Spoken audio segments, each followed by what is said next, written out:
and welcome to a Say It Loud special for the New Voice Awards. This is Becoming a TV Presenter, and I'm so excited to have you all with us today because we are in for one hell of a show today. So this will be hosted by me, Jackie Adedeji, presenter of Say It Loud for the TV Foundation.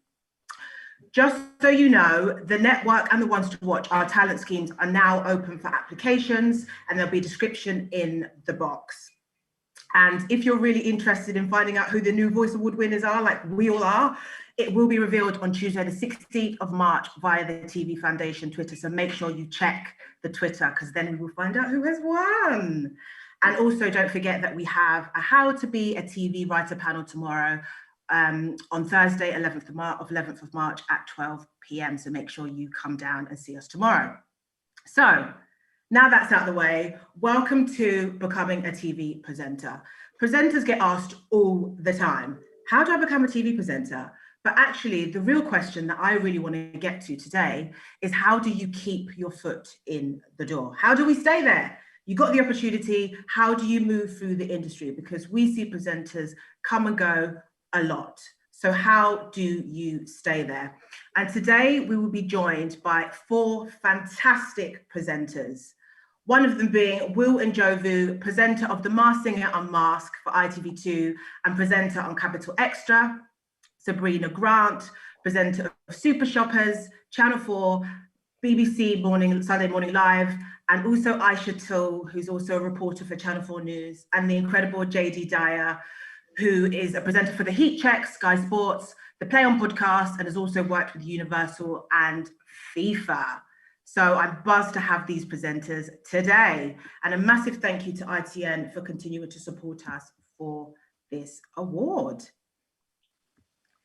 So I really want to get into it with you guys on how you become a presenter, but I want to start with you, Ayshah, because really, what a time to be a journalist and a reporter, but also what a time to be a Black woman who was a reporter in the aftermath of Meghan and Harry's claims that the British UK media is racist. Your job is to be impartial. And before we get into that, I actually want to ask you, because you started at Newsround.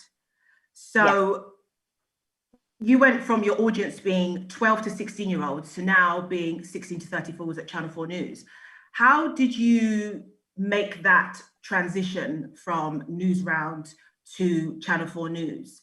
And also, as a news reporter, how easy is it to find those opportunities? Yeah, so girl, it's been a busy couple of days, I can tell you. It's been crazy.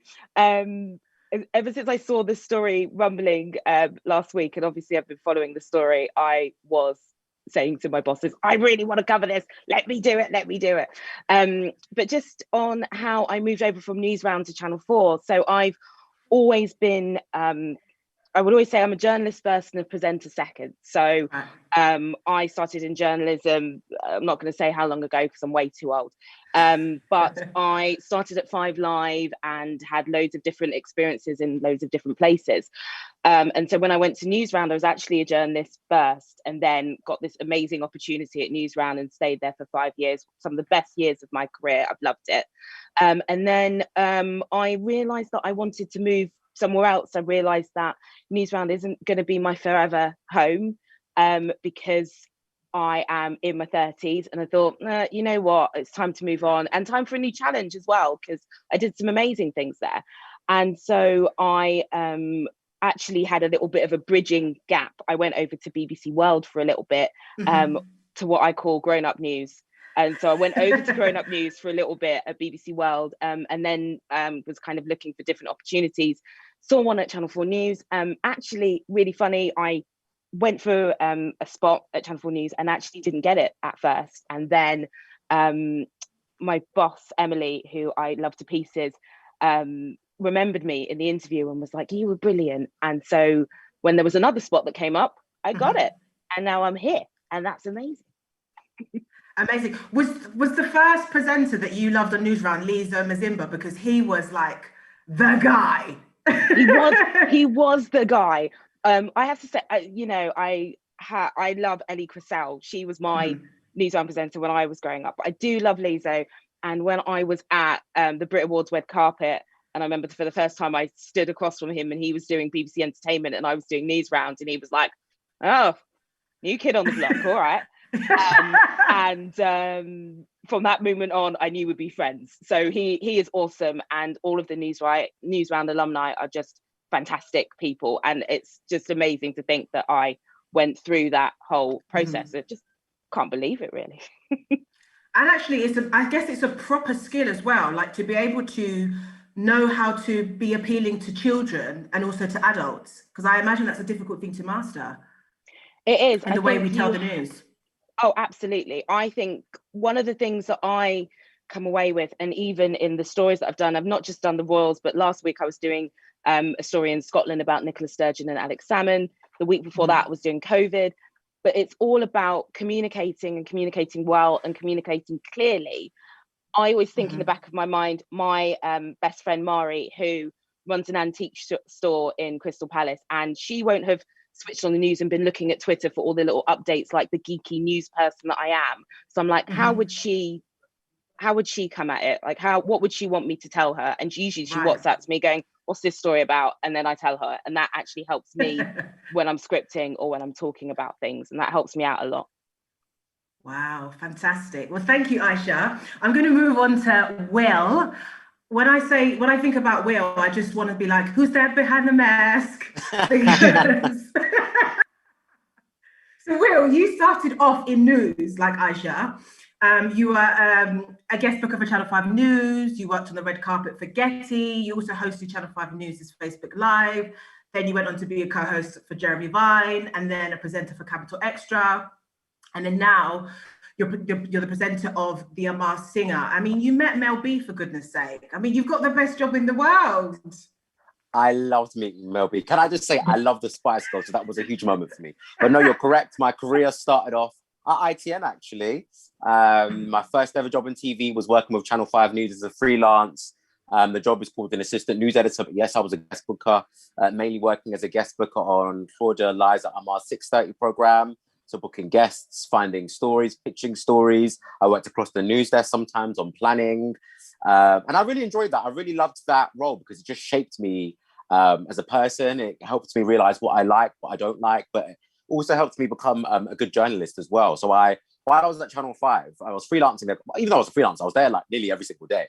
And I remember the boss at the time, Kate Fitzsimons, who's the editor now, was also there, and Rachel Corp.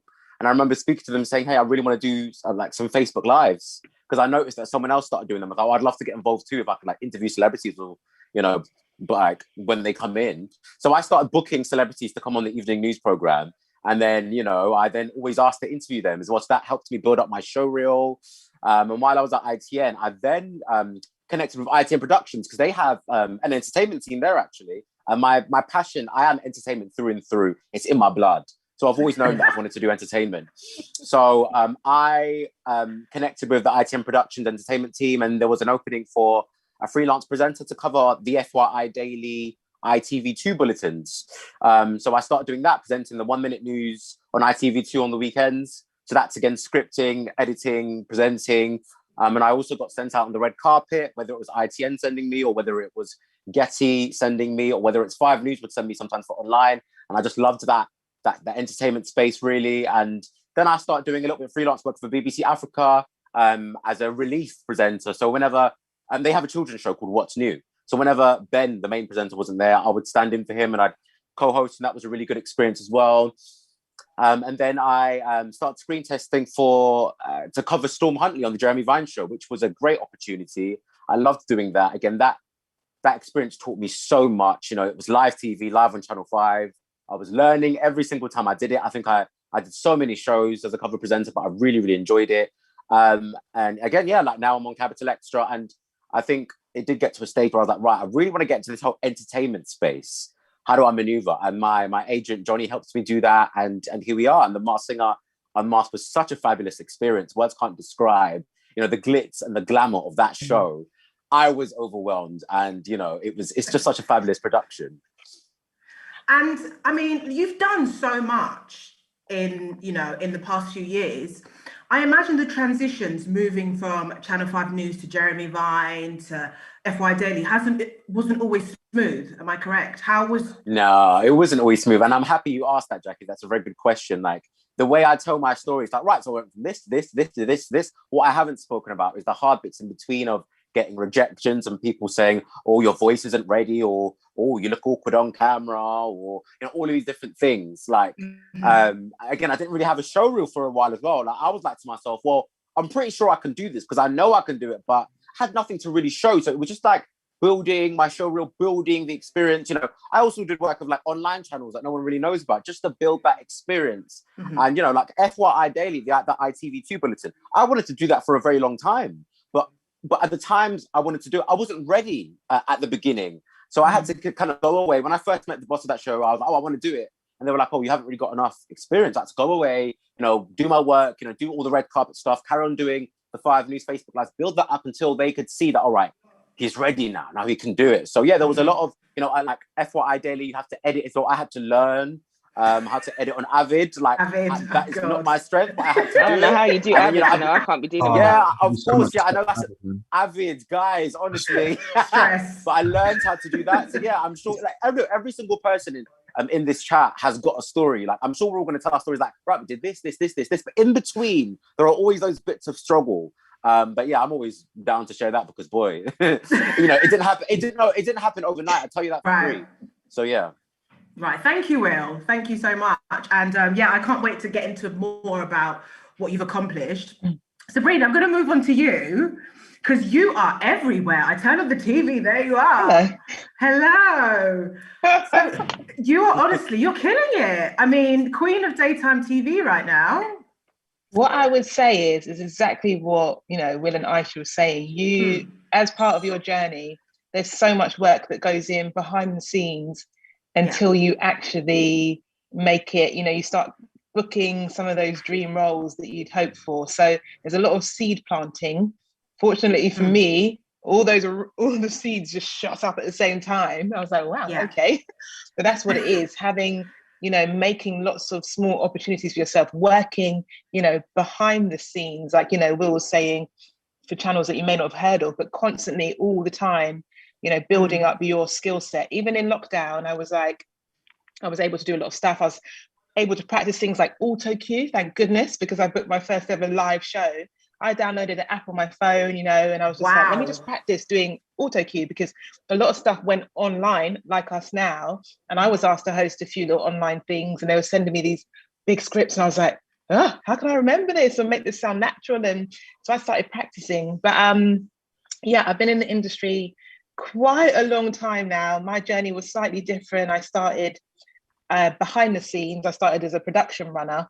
I studied media. I went to performing arts school, the Brit School.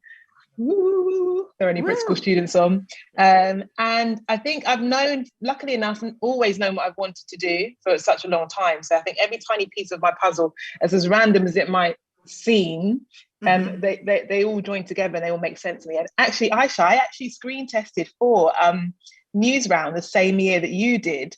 So it's actually amazing. Yeah. And when I found out you got it, because I'm not a journalist, and I was so happy for you when you got it, when I found out about your background. And that's another thing. Sometimes the job is just not right for you, but you shouldn't be disheartened, because they're all, as I said, small pieces to the puzzle that will lead you to where you have to get to. And look at us now, sat here today, both still going. Because what year was News Round for you? News Round for me when was you first 2013 to 2018. Yeah. So 2013. So from 2013, we're in what? 2021. 21. Oh my goodness. Girl, we don't need to count those years though. Oh my gosh. 2021. Like they say, 10 years, almost 10 years to become an overnight success. But anyone who wants to be a presenter, there is a lot of work that goes into it, especially if you're taking the traditional routes, like most of us here. You're trained as a journalist, or or the fact that you just want to be a presenter and that it's not the fallback for you. It's not, maybe you were in a band or you appeared on a reality show, and nothing wrong with that, but it does make it harder, I find, especially in my journey coming up. I'm like, oh, but I want that job. I'm just going for that job. But there's it puts a sort of almost barrier in the way. But persistence, I say all the time, preparation. Right now for me, it's like, you know, they say luck, being lucky, was it Oprah that said it, you know, is being lucky is preparation meets opportunity. So I am very busy right now, but I'm ready. Yeah, well. You put in the graft. Yes. Yeah. Well, thank you, Sabrina.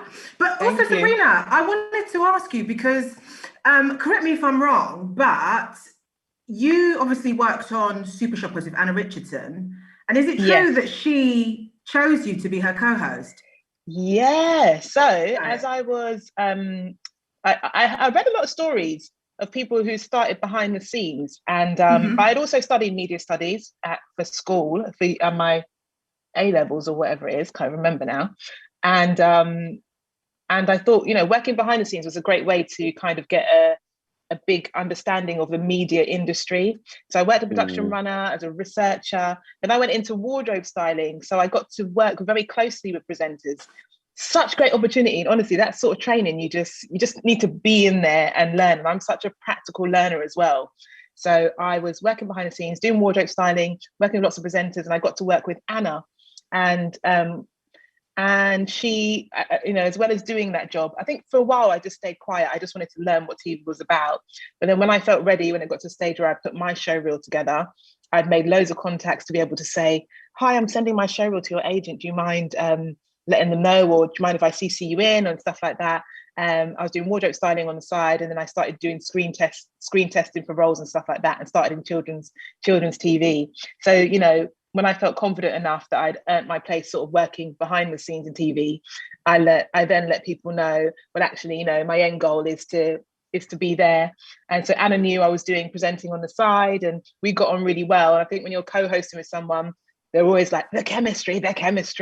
It's really nice if you can have like a natural, genuine rapport with people. I mean, we're all very charismatic people anyway. I think that's one of the qualities you definitely need to be a presenter. And there was Andy Osho that used to present the show with her, comedian, actress, writer. She does loads of things. She had taken a step back from the show, so we're looking for a new co-host. Amazing that I took the role of a Black woman, someone there before me to, you know, open the doors to give more opportunities. And Anna was like, you have to screen test Sabrina.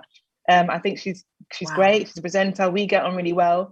And that's another key thing that I say all the time. You just never know at what part in your life, like who you're going to meet. So, you know, be true to who you are, but just try to keep your integrity, be kind and professional whilst you're making your steps up the ladder.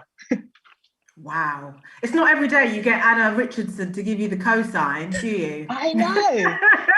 When she texted me as well, she dropped me a text all casual, like, hey Sab, I'm doing a primetime Channel 4 show. Don't know if you'd be interested, but I thought of you. Just a casual primetime thing. No biggie. But even that, you know, I still had to do your screen tests and stuff like that. But it is great, you know, make friendships, make genuine connections along the way. That's quite important. Incredible. So we're going to move on to Jaydee. Jaydee, I'm so excited to speak to you because you are the second youngest Sky Sports news reporter ever appointed, and you were at the age of 25 in 2018. Sorry to, I guess I've just revealed your age.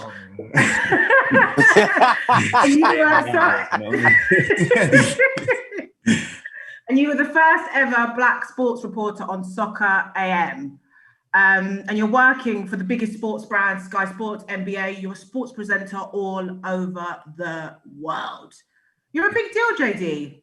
I try, but it's just interesting listening to so many people's stories because I heard so many sort of common denominators. I actually started my journey at ITN as well, which is so wow. Did you? I didn't know. Yeah. So I actually entered a competition when I was 18 between ITN and Media Trust for breaking into news. So I was one of the first year finalists. And that was really, I feel like it was probably my first sort of breakthrough and understanding of what sort of media and journalism was about. And I remember feeling so, it was the experience feeling so daunting. I remember trying to put on this front, like, oh, I know everything, I'm fine, like, I'm all good. But really inside, I was like crumbling. And I actually did a story on something that was so close to me, which was, if you remember in them times, the London riots were happening. So I actually did it. I'm from North London, so I actually did it on something that was pretty much happening outside of my door. Wow. And that transition, that opportunity really, I think, sparked something in my brain that was the importance of obviously telling the stories that I see and that I think affect our community more than anything else. And I didn't win the competition, that's the competitive side of me, but the experience, I would say, had a knock-on effect to say, look, I really want to study this. I want to go to university. I want to dive in. I want to do this the rest of my life. Now, little did I know, I actually wrote a letter to myself when I was 14 saying that I actually wanted to be a sports presenter, and I didn't even find it until maybe like last year. But I feel like it was just all stumbling blocks for things and affirmations that were in my brains from really early. And so when I studied, and this is where I was saying about the common denominators, when I studied at university, I thought to myself, look, I've been a finalist at ITN, I've done work experience at The Guardian, The Times, I've got it all. Like, I should come out of university and someone should want to hire me. It doesn't quite work out like that. And that's what I want everyone to kind of work out on the court. It really doesn't work out like that. I probably applied for every organization. I pushed every contact that I had and built. Everyone was saying pretty much the same thing. No experience, not enough strong enough show reel, can't even bring you in for this sort of stage. And I'll be honest, at that stage, it was a little bit disheartening. And I probably was upset with myself for maybe about a week. I said to myself, I feel like I've got this degree, I'm in my final year, I've got all of these things in front of me. Why isn't anybody hiring me? And I went and spoke to my lecturer about it. And this is why I say to people, always ask questions and always talk to people, because I went and spoke to my lecturer about it. And she was like, well, how badly do you want this? And I said, I'll do anything, absolutely anything, just to get some on-screen experience. I said, I know what I want to do. I want to be a television reporter and a television presenter. And I understand that no one's going to put me on screen. Even one of the feedbacks I actually got, and I don't tell people this, but I'll tell you like this now, was I have always had long hair. I used to have braids before. Someone was like, well, no one's going to put you on TV with long hair. I laugh at that person now. And someone else said to me, because I remember my beard was just connecting then. Shout out to the castor oil. But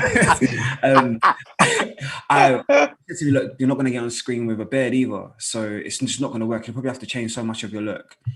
And I made a promise to myself then I would never change who I was as a person.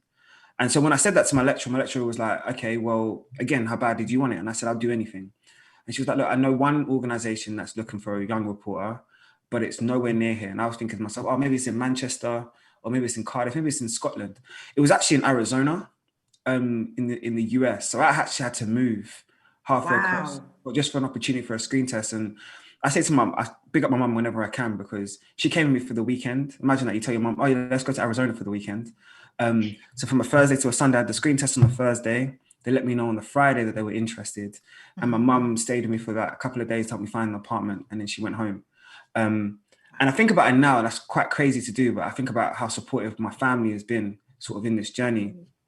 But the experience that I built up in America, to able to make mistakes, able to be myself, able to learn my craft, but more than anything else. And I really want people to understand this. And I know I've spoken to Will before, and listening to Sabrina and Ayshah, I can imagine it's probably exactly the same thing. When I first got into the industry, it wasn't, okay, I clock in at 8, I'm here till 4 or 5, and then I leave. I used to do double days. And when I say double days, I'm talking, I might get there at 7 if I start at 8. So I could pick something up from a senior anchor. And then when my day finishes at 5, I'm still staying in the edit room to understand how that works. And I'm still staying extra to ask the extra reporters, can I come with you to the Suns game that evening? Or can I come with you to anything? Just so I can understand and learn so much more. I then got into the habit of bringing home every single tape, every single live I did, ripping it apart so I could get better. That wasn't for anybody else. That was just for myself. And what I realized was every day I was getting better. Every day I was improving. And it was reflecting in my confidence in front of the camera. It was reflecting in my confidence in front of a newsroom. And people stopped forgetting that kid's 21, 22 years old, and started looking at someone that was actually dedicated to what they're doing. That sort of habit and those nuances have carried me everywhere. I came back here to get a master's. I was actually supposed to go back to the States. I actually wasn't ever supposed to stay here. I came back here to get a master's from Cardiff Uni so that I could go on to national and international stuff in America. And by doing that, I actually managed to get some relationships. So here, the common denominator again, I worked at BBC Wales, which is so interesting. And this is why I say to people about being yourself all the time, because I went into that organization after completing my master's and whatever else, fully confident in who I was, fully confident in knowing what I wanted to do, and more trying to find a tribe and a connection of people that were going to help me get into that position. There wasn't no sort of, oh, I'm going to detour here, I'm going to detour here. I'm very stickler and someone saying, this is what I want to do, this is what I want to cover, this is who I am as a person. And that inner confidence, I feel like, has attracted the right people towards me and attracted the right energy. And there's been some people in the industry who, I'm not going to name names, but like have tried to turn around and tell me 1,000 times, no, it's not going to work. You're not going to get this far. You're not going to do this. But there have been a handful of people that have been very supportive. And if they can't help you, then they're willing to push you onto somebody else that can. So I went from BBC Wales to BBC Manchester, or up north where BBC Sport is based. I spent a few months there. And that experience didn't work out how I wanted it to. But again, it was about understanding the space you're in, using the contacts you're in, and understanding the platform that you're at. So I was able to use those relationships to build my showreel, get a little bit of airtime whenever I could, build relationships with other organizations. And when I left Manchester and BBC Sport in April, I would say I was headhunted and asked to come into Sky by June. And I had a conversation with the boss from Sky beforehand. Obviously, due to contracts and whatever else, there was never an opportunity to sit down and actually discuss it. But when I went into the room at Sky, because of the positive relationships and being consistent with your energy and who you are as a person, he already knew who I was. And he already had a contract in front of me ready to go. Incredible. So when you turn around and say these things happen, it's a consistency. And everyone was saying it. It's a journey. It genuinely is. And that journey has been built not by impressing someone for the first time. That journey is built consistently by building upon yourself and building on the relationships you have. And now I'm at Sky, I just haven't sat still. I just wanted to do World Cup, I wanted to do NBA. That's then turned into a FIFA contract now on the podcast, shameless plug. And then now I'm going to go off and do some coverage for the Euros coming up this summer. So it's all working out how it's supposed to. Wow. And it's all thanks to God and affirmations, man. Wow. Well, we love to see it, JD. What a fantastic story. But again, the key message here is really putting in the graft. Nothing is overnight. So I kind of want to open the floor to you, you presenters on stage, because obviously you're presenters, but now being an influencer, you can almost be these days an influencer and a presenter, because technically you're presenting, and you can go on Love Island, come out, become a star, be hosting shows, etc., etc. It seems like followers mean currency, they mean demand. Now, to you all, how important are followers? How important is a brand? Can I just say, by the way, like, Yes. as you mentioned Love Island, as you know, I'm in this entertainment world. I have a lot of friends who went on Love Island, who have come out.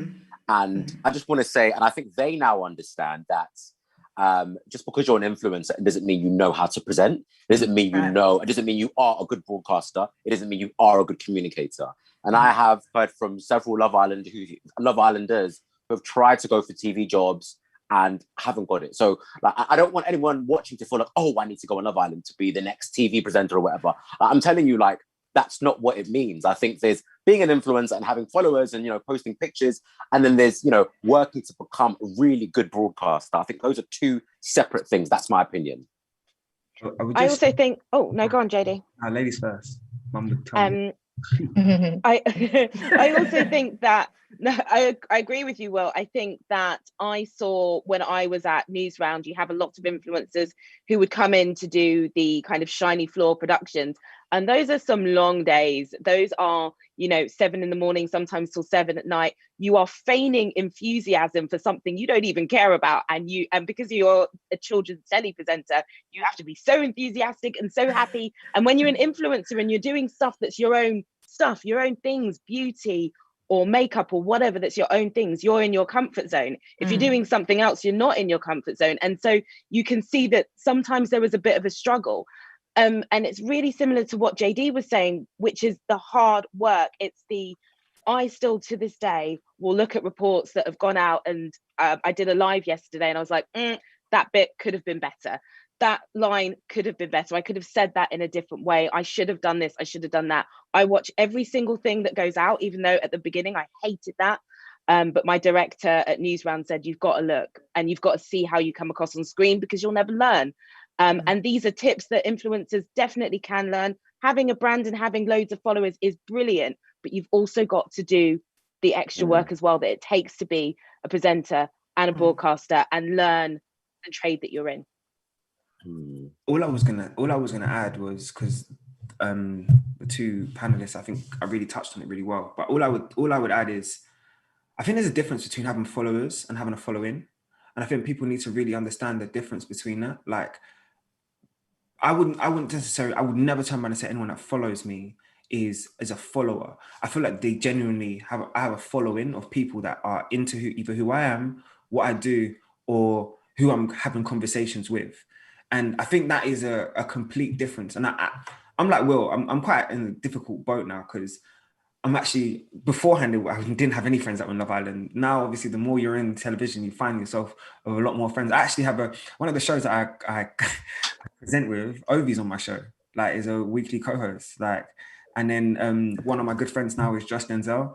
And you do that in the industry because obviously, naturally, these guys want to be in television. But what I've said to both of them, and in fairness, Josh had a career in terms of in television beforehand, but what I've definitely said to Ovi is, you got to take this stuff seriously. Like, this isn't just because you're hot now and everyone's onto you and everyone likes who you are as a person, that means that you can just do this. Like, you've actually got to study this, you've actually got to work on this, you've actually got to look back on yourself and ask yourself, how can I improve? Because we're a team and you're a reflection of yourself. So really and truly, what's important here is about developing you. If you're serious about this, because there are a lot of people that want to be in your position and you've been given an opportunity, which is fantastic, you deserve it, but you've got to take it seriously. And that's the only thing I would turn around and say. Don't try and look for followers, look for an actual following. And there's a big difference.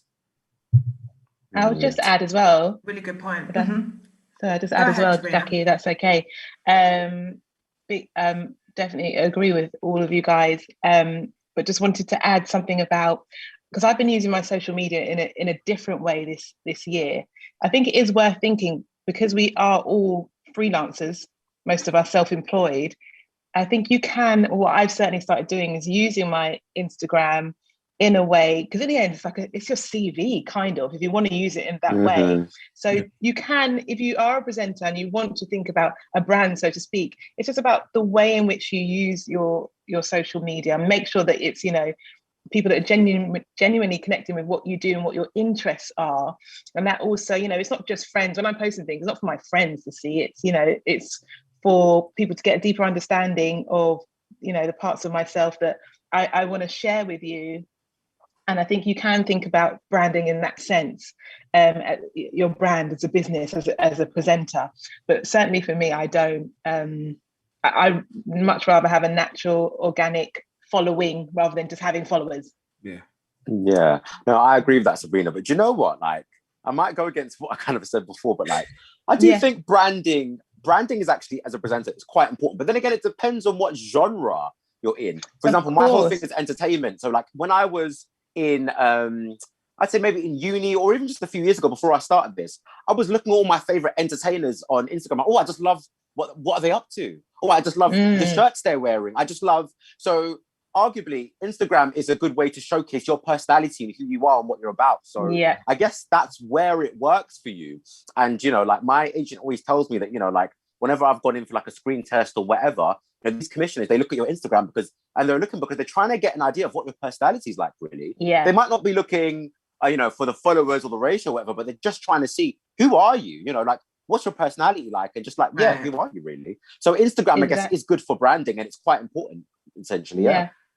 Exactly that. And I think we come up across, sorry. No, I'm actually coming to you, so go ahead. Oh, brilliant. Sorry, I might have a slight delay or something, technology. The hard thing is, I guess, when with like viewing figures and ratings, I know I've lost out on things because a certain person does have a huge following, therefore they're going to bring a big audience to a show that's on air, which can sometimes feel a bit frustrating. But I go back to what Jaydee was saying. Actually, just always stay true to who you are. The right people are watching you, who need to watch. And I think you just remember that, and use it in a way that works for you. So Sabrina, I was going to say, because how important is a niche? Because you are interested and passionate about sustainability. So has that passion helped you get certain TV jobs, would you say? Like, for example, the Great Yeah. British Sewing Bee and things like that. Has it Yeah, helped? I think just showing elements of your personality and what you're into. If you're not a specialist presenter or journalist, if you haven't trained in something, it's always worth having speaking and sharing what you're interested in. That's the only way people can get to know you. Instagram is one of those ways. It's actually quite a good way. So actually, when you get into a meeting, you don't have to be like, oh my gosh, I'm so multi-talented, I do this, that, and the other. Instagram is actually a really easy way to show what your interests are. And I think especially people, when you watch shows, they want to know like, what's your link to this story? Why are you presenting it? So I've just chosen things that and I think the easiest things to present are things that you're genuinely passionate about. So yeah, that's what which I didn't really know in the early stages. I think I was like, I just want to be a presenter. And although I think we are quite, what's the word? Versatile as humans, I think sometimes in TV and online, they want you to just have your little boxes. So I think I've just started to really hone in on things that I like and enjoy, and hopefully there'll be a way to do more of that. And I've got a show coming out this year which encompasses all of me and all of my interests, which I'm really excited about, on BBC Two later on. Amazing. Ooh, very good. I'm making it sound really like. I was going to say, tell us, Brad. Yeah, It's called Saved and Remade. It's called Saved and Remade. It's coming on the beginning of April, and it'll be on BBC Two at 6:30 every single night for a month. Oh, that is brilliant. I'm busy. Prime time. Yeah. Booked and busy. But that was filmed last year in lockdown, so I'll be sat at home eating takeaways watching it. But yeah, that show's all about sustainability. Go on, Will, what did you say? I wanted to talk about the branding bit very quickly with actually Ayshah and Jaydee, because like obviously, like, you know, Sabrina, you know, you're on daytime TV, I'm in entertainment, but Ayshah and Jaydee, you guys are in like not news, but well, obviously like Ayshah, you're in news, and you know, Jaydee, you're in sports. Like, do you guys feel like social media is that important? Because I remember when I was working behind the scenes of the news, I just didn't get the vibe that some of the news correspondents or presenters really were that fussed, because I guess your job is to tell the news stories, not focus on being a big personality, if that makes sense. So I like that's just something I was wondering. I was curious. You go first, actually. Yeah. Sure. Throw me under the bus. I'll go first. As I sit in this newsroom here, it's funny because I don't like. If you look on my Instagram, I've got like 2 followers, and one of them's my mum. Like, I'm really not that bothered when it comes to Insta, because I kind of.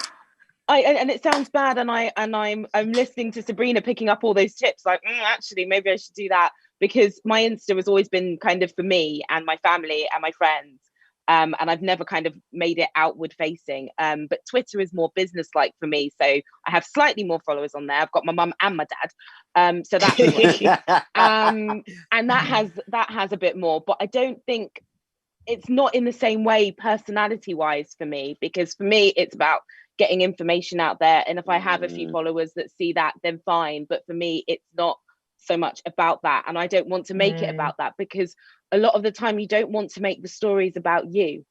I don't want to make COVID about me and my personality and my life and everything like that. I bring the personality in the way that I present stories, but not necessarily like on social media like that. So it is a tricky one as well, because also as a news journalist you have to be impartial, so I can't put up big parts of my life in that way and share these big opinions just to get followers, because I wouldn't have a job, and I quite like my job. I think you've got it good, Ayshah. I'm quite different. I think I started off as a wanted to be a journalist, like wanted to be a sports presenter and a sports reporter. But I feel like I would say the last 18 months or so, I feel like here we go, me using the words, my agent would be happy. My brand has changed. And I feel like I'm more exerting myself. I feel like maybe it's come out with a lot more confidence in terms of just me wanting to put a lot more of me into my sort of broadcasts. And I actually noticed my following change when I started putting a lot more of my personality into my broadcasts and whatever else, and I actually noticed my opportunities change. So I feel when I'm presenting, if I'm presenting a sports show, I feel like obviously it's best to be impartial and all the rest of it, and leave a bit of you in there, which is cool. I might drop a hip hop reference, I might make a joke or two, or whatever else. But like for example, with my podcast now, which has come because I've been able to show who I am as a person, it's a completely different role. So I'm able to be a lot more free. I'm able to be a lot more myself. And I feel like it's about being versatile in this sort of modern market now. I think it's about understanding where I can be a journalist, I can be a straight traditional sort of down the line, give you a news line. That's my bread and butter. That's what I went to school and studied. And then I can also be a presenter that does and hosts his own shows and all the rest of it. So I feel like it's about being versatile. It's about being loads of different versions of yourself. Speaking of impartiality, I want to go to Ayshah actually and come back to you, Jaydee. Obviously, your job is to be impartial. Now, when you report on things like, for example, like Black Lives Matter, or even with everything that's happened with Piers Morgan, with Meghan Markle calling out the press, what can you say? And how do you, because obviously these are things that directly affect you. Yeah. So how do you give this information out without being, I guess, taking it personal? Yeah. And can you tweet? Can you tweet the way do you know what I mean? Like, what can you? How do you operating in strict guidelines with Ofcom and stuff like that, so you do have to bear that in mind. However, I can't switch this off. I can't switch the colour of my skin off. I can't. When I'll give you an example with Black Lives Matter. So when we had the George Floyd video, which came in to the newsroom here, I was one of the first people that saw it. And you'll know, a lot of people will know as journalists that we get information in and we get videos in that before broadcasts that are horrific. We show like a little bit of it and blur it, but we see the whole thing unfiltered. And I remember sitting in this newsroom here and seeing bits of the video, and I think it was about a minute in, I had to leave and go and cry in the bathroom because it was a lot. I was like, that could be my brother, my cousin, my uncle. So I do take it personally. And so when I'm doing reports, though, I am making sure that I am stating the facts and I'm as impartial as I can be. So with the protest, I went out on the first protest that weekend, and what I saw were families, loads of different diverse people, and I reflected that in my reporting. There was a tiny scuffle at the end with horses, and I think it was on Sky News. And I reflected that because I was like, there was a tiny scuffle with police. That's what happened. But what I mostly saw was peaceful protesters. And that's what I saw. And I played it down the line. And I looked at other news reports from different broadcasters. I won't say who, but they made the horse kind of scuffle and everything a big, massive deal.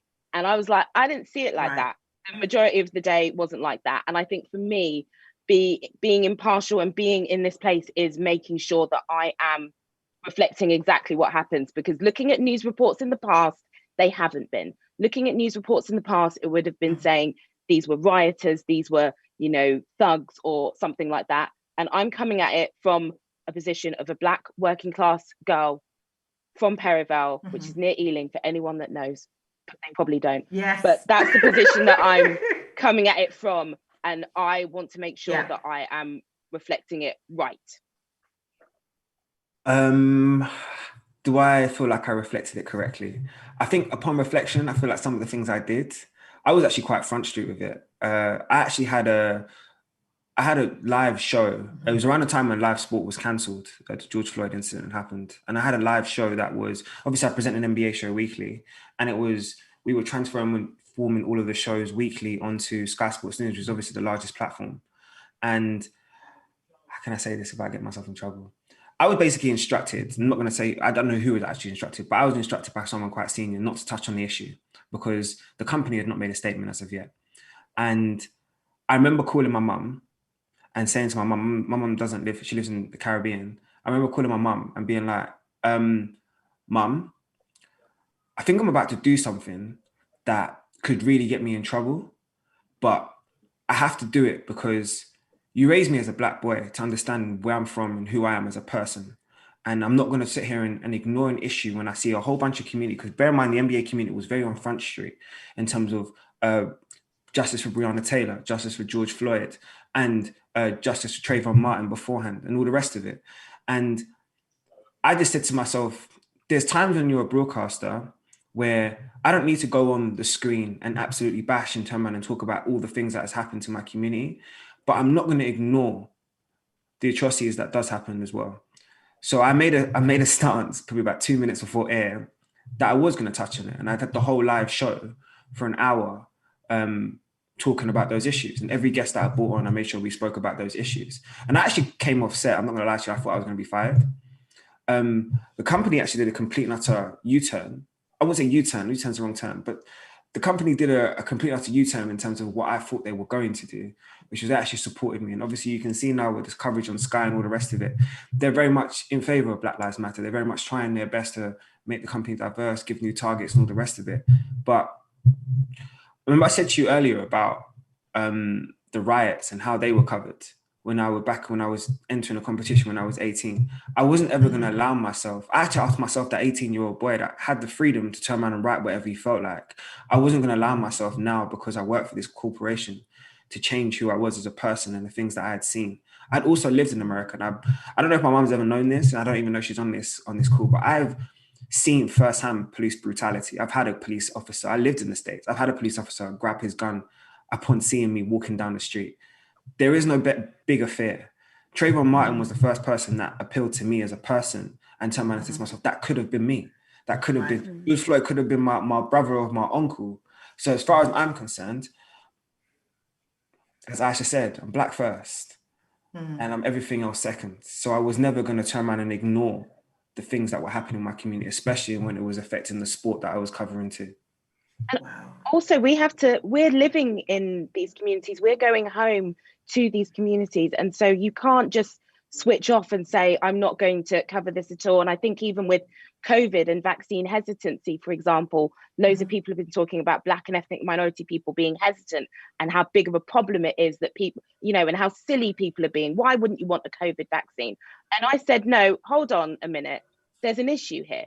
There are deep-seated, legitimate concerns that people of colour have. And we need to reflect that, and we need to take care in telling this story. And I made sure I did that. And even from a personal standpoint, I had my own dad who was vaccine hesitant, and I had to have these conversations behind the scenes and be like, look, this is what scientists are doing, and this is the issue. And I know you have these deep-seated, deep historical rooted issues with this, but this is a good thing. And I think you can't switch off your skin color, and you shouldn't have to, and any employer shouldn't make you either. What I wouldn't want to be in a space that does that to me. Wow. What I would say though is, just very quickly, this summer really showcased to me how qualified and how brilliant we can broadcast, even when trauma is in front of us. Because I watch so many broadcasters who I know it directly affects, and I would put myself in that, still have to remain and do your job in a professional manner and not go on screen and act like you're just whining and screaming about a system.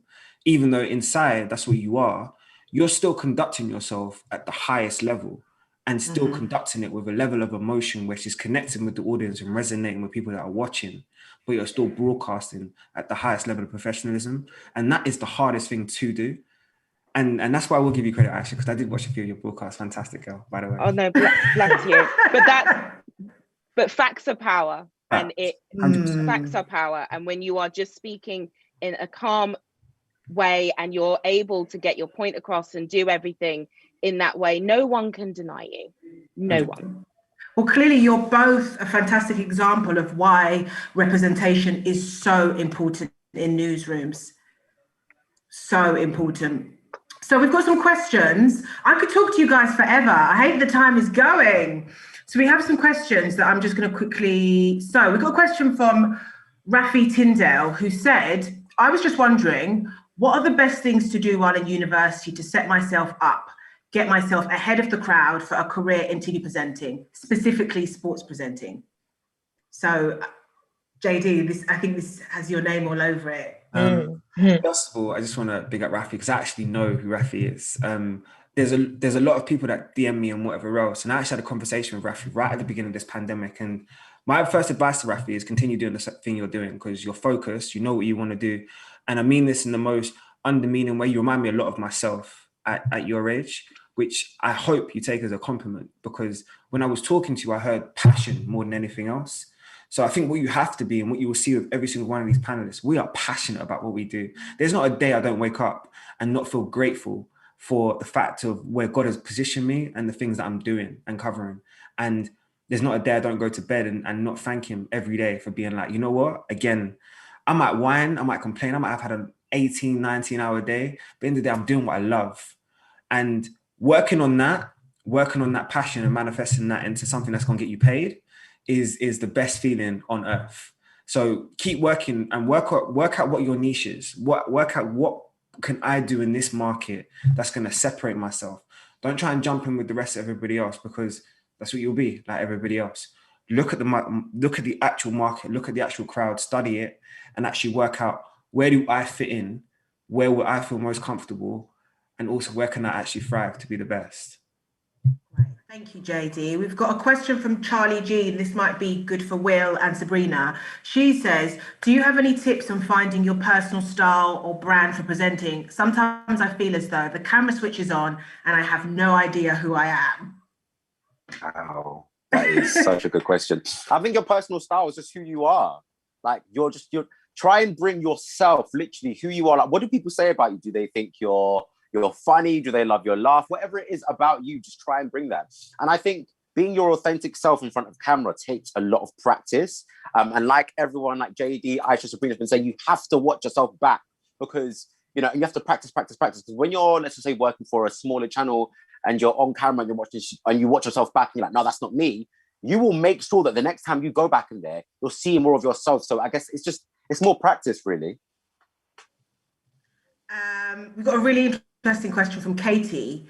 She says, I'd love to hear about how much presenting actually comes from agents and show reels, as opposed to journalism and media roles behind the scenes. Who wants to take that question? Sorry, can you explain that to me again? I'm trying to understand. I was just like, yeah. Will, how much has your agent got you the bag? That's what she wants. That's what she wants to know. Okay, do you know what? Let me say, let's be real with y'all, okay? Let's be real. I think, okay, like, I don't know, Ayshah, you can completely disagree with me, yeah?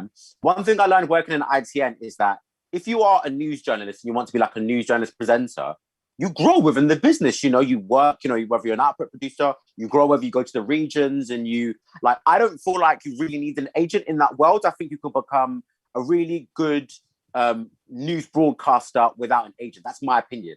But I think in the entertainment world, I did work trying to get my own entertainment stuff, whether it was on the red carpet, obviously Capital Extra got by myself, Jeremy Viner got by myself because I was working in the building. Therefore, I deleted my book. But it got to a stage where I was just like, I can't go any further by myself. I literally can't go any further because I want to do entertainment broadcasting. Like, I want to work with ITV specifically or whoever. Like, I want to get into like shiny floor entertainment type stuff. I physically can't get myself there because I don't know the people. And that was the issue. So when I started talking to agents, I started to realize and actually learn that these agents know the people who I need to know. So, you know, to introduce myself. So they put me in front of the right people and I would have never been able to do that by myself. So I guess it depends on what type of presenting you want to do.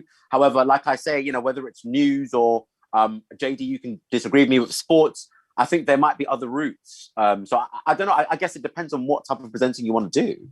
It absolutely does because, is it no.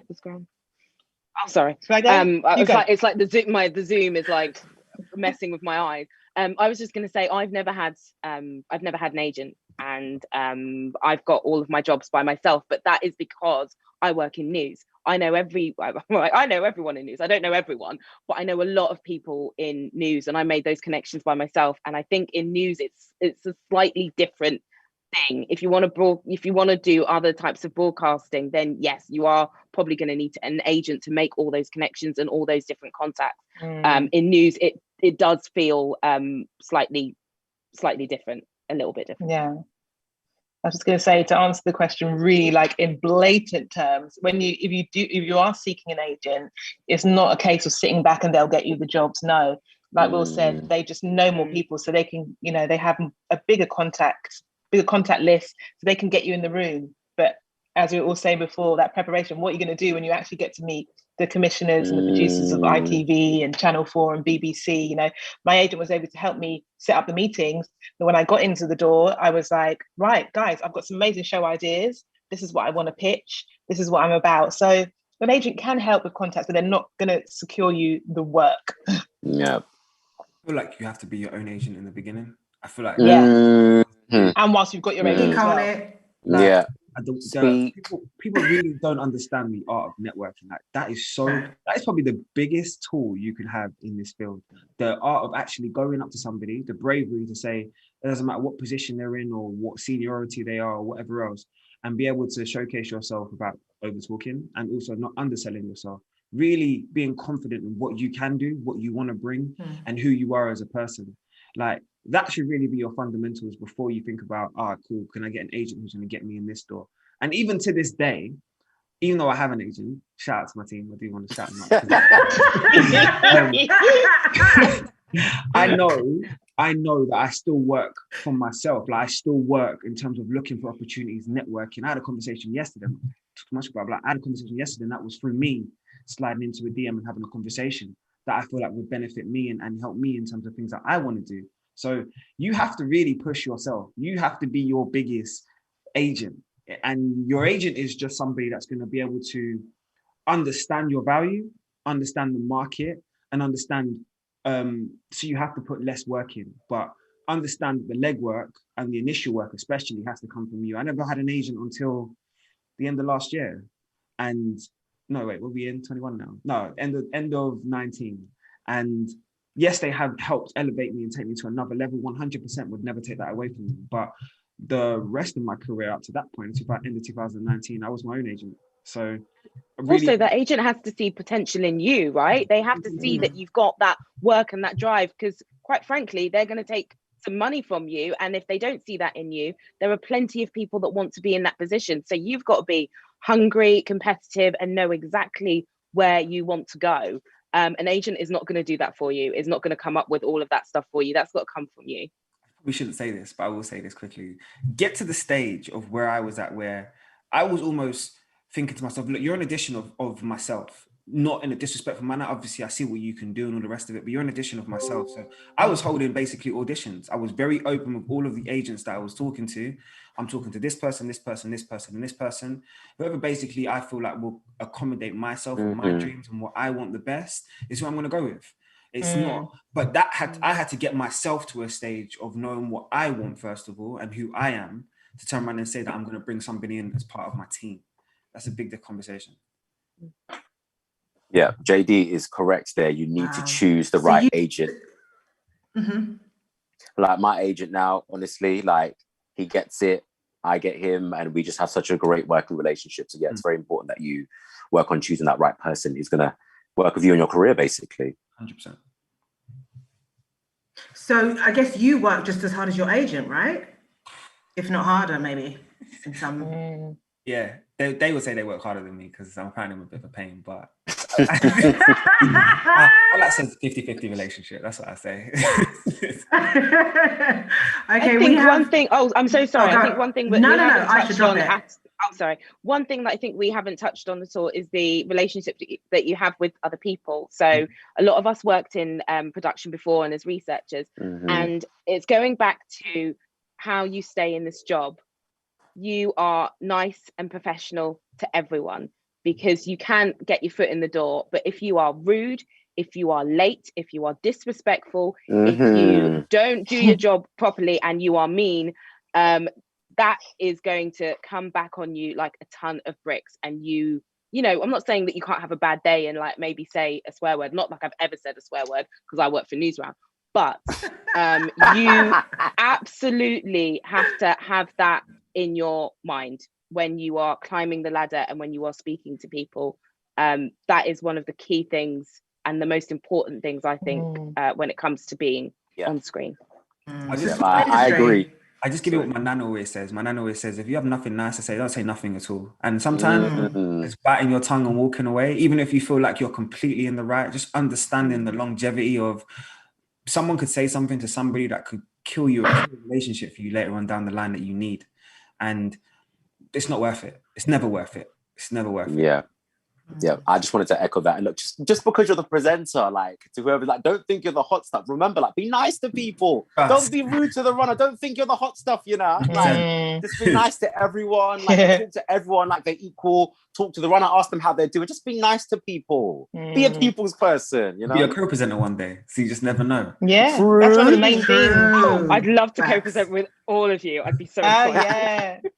That is one of the main things I learned from working behind the scenes. You know, I started as a runner. I was that runner that was emptying the bins, photocopying scripts, making teas and coffees for producers that now employ me as a presenter. So it's mad. You're so right, Ayshah. You have to be professional.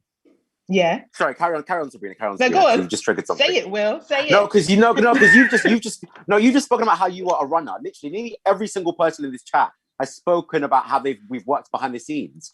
Do you feel like we respect and we value things much more because we've come from there? Do you know what I mean? 100%. Whereas some people have been thrown into this, whereas we have literally grafted. So you speaking about you being a runner had just literally just like pinged that thought in my head. I'm so sorry. I just wanted to put that out. No, 100%. I value every single stage of it, and I understand what it takes. Like you said, even you being the presenter, you're still just one person at that table that it takes to, you know, put on a whole show and a whole production. So yeah. The industry is small. It's not as big as, you know, we would like people, everybody knows everybody, really. So you have to be careful with, you know, who you speak to. You can't just be running your mouth to anybody. Yeah, never upset a whatever, Jackie. No, joking. Exactly. Whatever, upset someone that is never upset someone who's messing with your sound and with your lights and everything like that. Are you mad? No. These people work. Not only do these people work hard, they have their own lives at home, and they're coming in and they're doing their dream job. And I've seen it. That's why I'm saying it, because I have seen it, and it's not pretty. And I think that we've also seen examples where you'll hear in the news like, oh, like the mic went up and they weren't ready. I was like, yeah, I see what happened there. I know what happened there. Because you have to respect people and respect the amazing, fantastic job they're doing, supporting you in doing what you're doing as well. It's a body. Like if there's every part of your body makes you look. You're just a face, but there's so many different components that people don't see that like combine to make a show. And you don't want to you don't want to upset your left hand. So you almost got me swearing there. You don't want to upset your left hand, because later on down the line, your left hand's going to come back to spite you at some point. Yeah, it's going to come back to. You got to treat everything with an element of respect, and that's the important part. But Will, what you were saying actually triggered it in my brain. I remember doing the work experiences and like actually going home with no money. Like when I say no money, obviously you won't pay for the work experience, you have to pay to get in. But the highlight of that whole experience was that I could pick up a newspaper at the end of the day and see my name in it. Do you know what I mean? And I still got those trimmings upstairs from the Guardian, the Times, the Voice. Like I remember all of those experiences. I remember the feeling it gave me. And all my goal was at that moment was, how can I turn this into me getting paid? How can I turn this into, I'm not leaving the office and there's no money in my pocket? And now obviously my thoughts and my elevations have gone to another level, but that has to be the basis. You have to love this. You have to love what you're doing and love the fact that I just was given an opportunity today. And then you can work on everything else afterwards. Yeah, that is such a good point, Jaydee. I wanted to say something actually. I don't think we've touched on this just yet. But this is to everyone in the chat, probably even Jackie, just to everyone. Have you ever been in a situation where you felt like you are being spoken down to or undermined, your intelligence, your skill set, your abilities being undermined because of your skin color? And have you felt like you had someone you could speak to? Was there anyone you could, like, how have you ever experienced that, basically? Because I know I have. Throwing the grenade you in asked there. it like you had. I'm just going to leave now. Like, you just threw it like, gosh. You asked it like you had. Yeah. Do you know what I'll say? That last year during lockdown and all the awful stuff that was happening during the Black Lives Matter, movement and all the positive things that were happening because of the movement last year made me just kind of reassess myself and how many things I've kind of tolerated. And in a way, sometimes I felt like I'm always lucky to be in certain spaces, even though I've grafted to be there. So there's definitely been like more of a personal shift to you know, come with confidence and to maybe combat some of those very small microaggressions that come up. So I feel like I've got a new sort of armor on that I go to work with now as well, and it's an army of loads of us.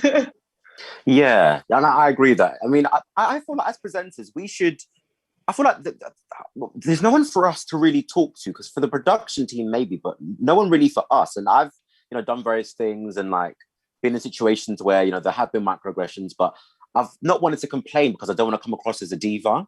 Like, I don't want to come across as like, oh, he's just, but I've really experienced things, but I'm like, I genuinely don't know who to talk to about this. I'm like, do I reach out to a head of diversity at that person? You know, will they listen to me? Will they tell people? You know, will I get a job again? Will I get booked again? And like, there are all these questions. And I just feel like for us, for on-screen talent, like there's not much protection. And because a lot of us are freelancers as well, it's kind of like, well, you know, you're done with that, move on. And it's like, well, who do I actually speak to about these kind of things? Because you almost don't want to speak, and then you're like, oh, well, they're not going to book me again, because that's the way the industry is built in that way, and I'm kind of, you know, stepping in. So it's quite a weird thing, and I've just never really known. Actually, I'm asking for advice if anyone does know, because I genuinely don't know. I would say you can always speak to me, of course. I remember an incident where I was about to go on screen and present something. I won't say where it was, but I was about to go on, and the producer questioned whether English was my first language. Wow. Because I had rewritten a script in a way that she didn't like. And she asked me that maybe like, you know, 3 minutes to air. And I remember doing the bulletin, like smashing the bulletin and doing really well. And, you know, in spite of that, and then coming back and having kind of no one to talk to. But I think I then made sure that I reached out to others in the industry who are people of colour. So there aren't many, but there are a network of us. And even Charlene White is someone that I speak to on a regular basis to get a sense of perspective. And you'd be so shocked to know that even though as busy as she is, that woman is so busy, you know, she never sits down, she still will find the time to have a chunk of time just to speak about that, because she recognizes and knows, and we all recognize and know, the unique challenges that we face. So even reaching out on social media to any one of us, like, please do, if you're ever in a situation like that, please reach out. Amazing. Well, thank guys. Honestly, I'm having so much fun. I have just looked at the time and I'm like, oh my gosh. I just want to say a massive thank you to you, Will, a massive thank you to you, Ayshah, massive thank you to you, Sabrina, massive thank you to you, Jaydee, for coming on today's Say It Loud New Voices panel edition. We've loved having you on. I literally want to continue these conversations offline, so don't be a stranger, but thank you so much for coming on. I hope you've had fun. Have you had fun? Thank you, Jackie. Yeah, thank you very much, Jackie. Amazing hosting. Yay! Well, thank you so much. Massive thank you again to ITM for continuing to sponsor us for this award. And just so you know, tomorrow we have a writers panel at 12 p.m. So make sure you come along. And don't forget, if you want to find out who's won the New Voices Awards 2021, you'll find out next Tuesday on the TV Foundation Twitter. So if you don't follow them, make sure you follow them now. Thank you, everybody. And thank you, presenters. Thank Take you. care. Thank you. Hey, thank you. Bye. There is real anger here now. Listen to that. Putting the camera down on the ground because there's police everywhere now. We want Trump! We want Trump! Chaos, carnage and insurrection. Everybody stay down! Get down! American democracy defiled. The youth voice speaks in volumes. We're getting louder and louder and stronger.